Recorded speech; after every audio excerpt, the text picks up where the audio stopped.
የእግዚአብሔር ቤተሰቦች በወልድ ውሉድ በክርስቶስ ክርስቲያን በመንፈስ ቅዱስ መንፈሳውያን የተሰኛችሁ የእመቤታችን የቃል ኪዳን ልጆች ወጣቶችም ሽማግሌዎችም ሕፃናትም በልዑል እግዚአብሔር ስም እንደምን አደራችሁ? እግዚአብሔር ይመስገን። እንደምን ሰነበታችሁ? እግዚአብሔር ይመስገን ብለን እንድናመሰግነው ለፈቀደልን ለወደደልን ለልዑለ ባሕርይ እግዚአብሔር ክብር ምስጋና ይግባው። እሱን አንስተን ሳናነሳት የማንቀን ረድኤተ ልቡና ቁራርታ መዓት ሳሊተ ምሕረት ድንግል ማርያም ጸጋዋን በረከቷን በእኛ ላይ ታሳድርብን። እንኳን ለዚህ ለታላቁ ለገናናው ለቅዱስ ገብርኤል የንግስ በዓል በሰላም አደረሳችሁ። እግዚአብሔር ብላችሁ አመስግኑልን። የትምህርታችን ርዕስ የሚሆነው ብርሃን ሳለ ተመላለሱ የሚል ነው። እስኪ ሁላችሁም አንድ ጊዜ ብርሃን ሳለ ተመላለሱ በሉ። እግዚአብሔር አምላካችን መድኃኒታችን ኢየሱስ ክርስቶስ ወዲያ ወዲህ ተመላልሰን ክርስቶስን እንድናገለግል ለፈቀደልን ለወደደልን ለልዑለ ባሕርይ እግዚአብሔር ክብር ምስጋና ይግባው። እንግዲህ ብርሃን ሳለ ተመላለሱ፣ ልብ በሉ። ጨለማ ሳይዛችሁ ብርሃን ሳለ ተመላለሱ። ይህ ጌታችን መድኃኒታችን ኢየሱስ ክርስቶስ የተናገረው ቃል ነው።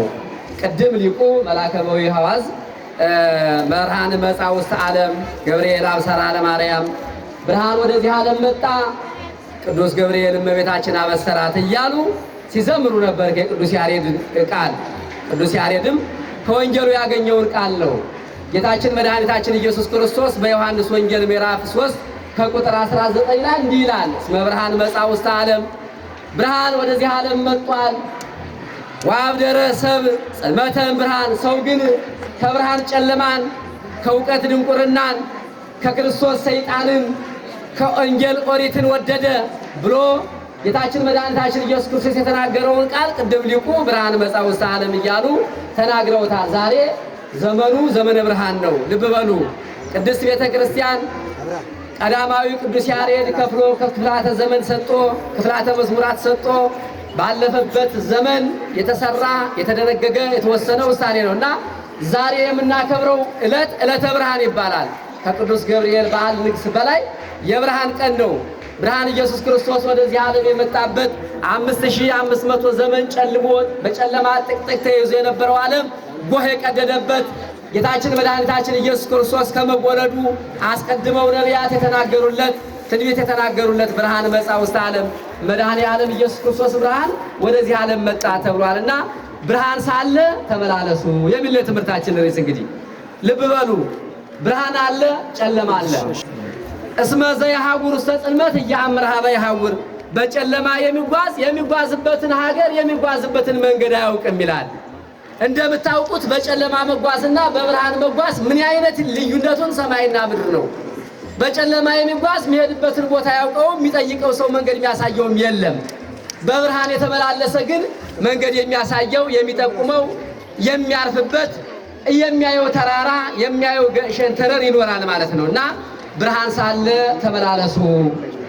እንግዲህ ዛሬ ይህንን የምንናገርበት ብርሃናዊ ቅዱስ ገብርኤል ወደዚች ምድር ተልኮ ቅድም ሊቃውንቱ አድነኒ ዘአድኃንኮሙ ለሰለስቱ ደቂቅ አናንያ ወአዛርያ ወሚሳኤል፣ ሰለስቱ ደቂቅን ያዳናቸው ቅዱስ ገብርኤል አድነኝ እያሉ ወጣቶች ይዘምሩ ነበረ። ይህ ወጣቶች ዝማሬም ወንጌል ነው።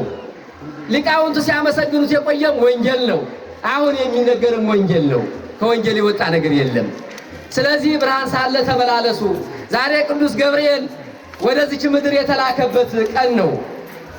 እንደሚታወቀው ይህ ዓለም በኃጢአት በክህደት በኑፋቄ በምቀኝነት በቂም የተተበተበ ዓለም ነው።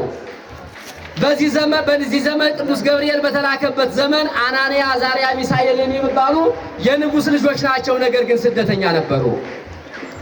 ከሀገራቸው የባቢሎን ንጉሥ ማርኮ ወሰዳቸው። የንጉሥ ልጅ ናቸውና እነዚህ ሥርዓተ መንግሥት ያጸኑልኛል ብሎ በድርጎ አድርጓቸው ይኖር ነበረ።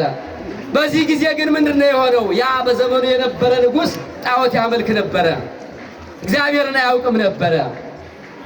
በዚህ ጊዜ ሰይጣን በልቡናው አድሮ ህልም አሳየው። ህልሙም በአዶራ ሜዳ ራሱ የወርቅ አንገቱ የብር ደረቱ የብርት ጭንና ጭኑ የብረትና የሸክላ ቅልቅል ጣዖት ቁሞ አየና ከተራራ የሰው እጅ ሳይፈነቅረው ትልቅ ድንጋይ ወርዶ ጣዖቱን ሲመታው ጣዖቱ ሲሰባበር ነፋስ ሲበትነው አየ። ህልሙ አስደንጋጭ ነበረና ደንግጦ ተነሳ። ህልሙም ጠፋው። ትርጓሜውም ጠፋው። በዚህ ጊዜ እኒህ 3 ደቂቅን ሕልም አይቻለሁ ተርጉሙልኝ አላቸው። ይህንስ ከሰው ለራቁ ንጽ ለጠበቁ ቢቻል እንጂ እኛማ እህል እየበላን ከሰው ጋር እየኖርን ማህባል ውሃ በዋምጥተን ሕልም መተርጎም አይቻለንም አሉት። ከሰው የራቁ እነማን ነበሩ? ዳንኤል ነበረ። ከሰው ርቆ ንጽ ጠብቆ ይኖር ነበረ። በእውነቱ ነቢየ እግዚአብሔር ነው።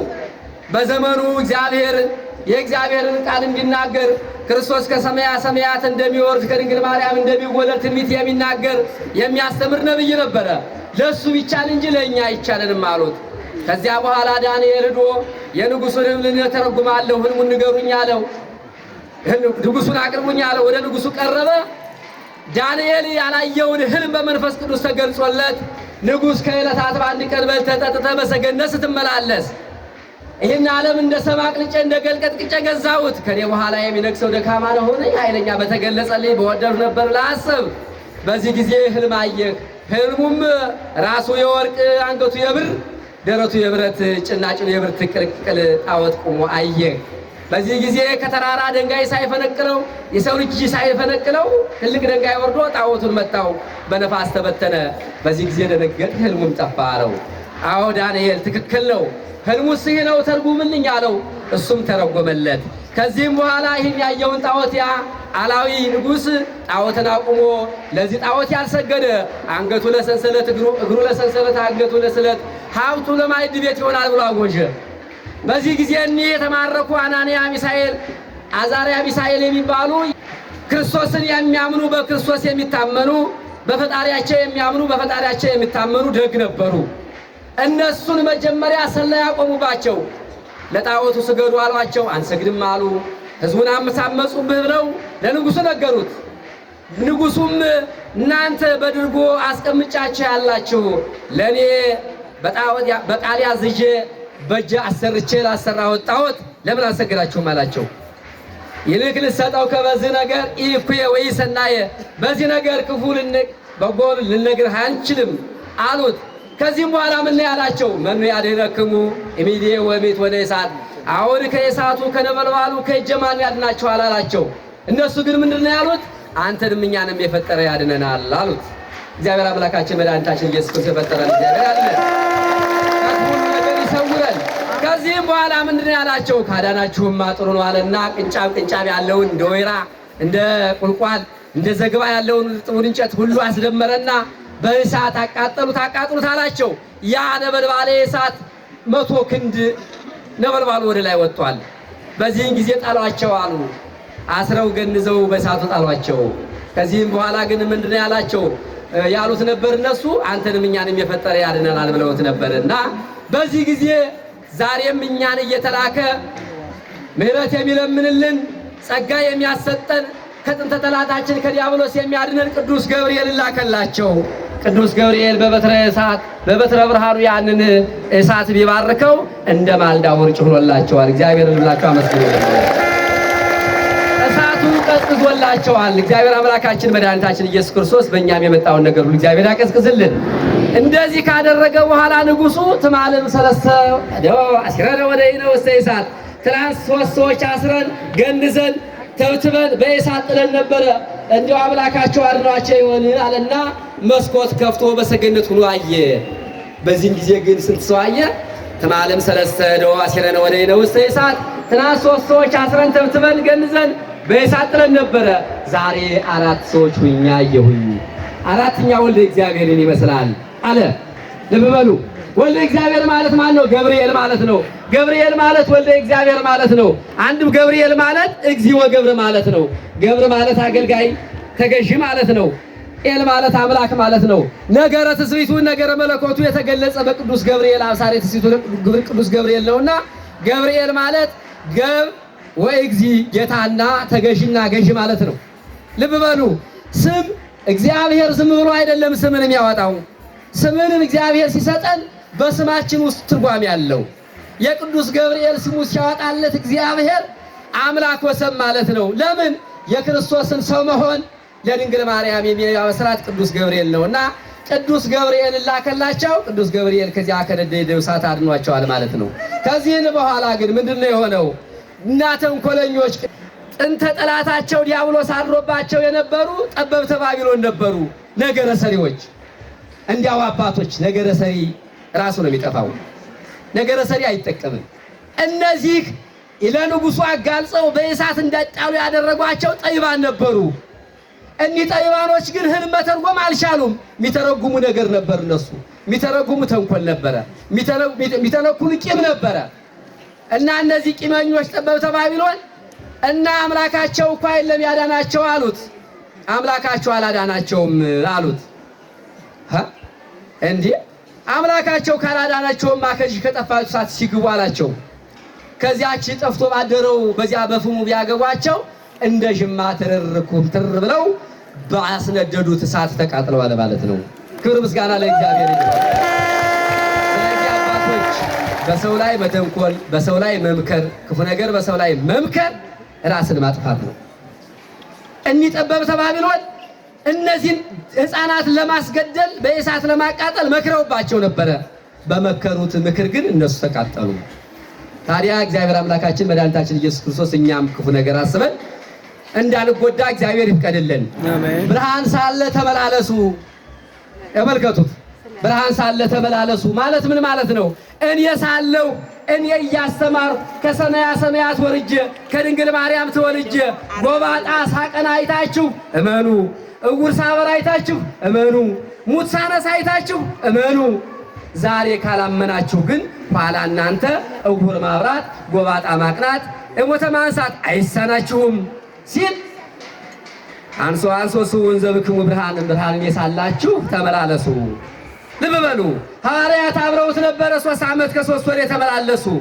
እሱ ዕውር ሲያበራ አይተው አምነዋል፣ እነሱም ዕውር አብርተዋል።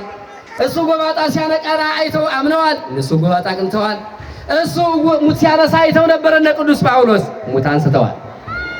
ስለዚህ እኔ ብርሃናችሁ ሳለሁ ተመላለሱ። ታዲያ ምእመናን ዛሬ በዚህች ዕለት ወደዚህ ልንመጣ የቻልነ ብርሃን ስላለ ነው። ብርሃን ስላለ ነው። በጨለማ ማን ይመጣል?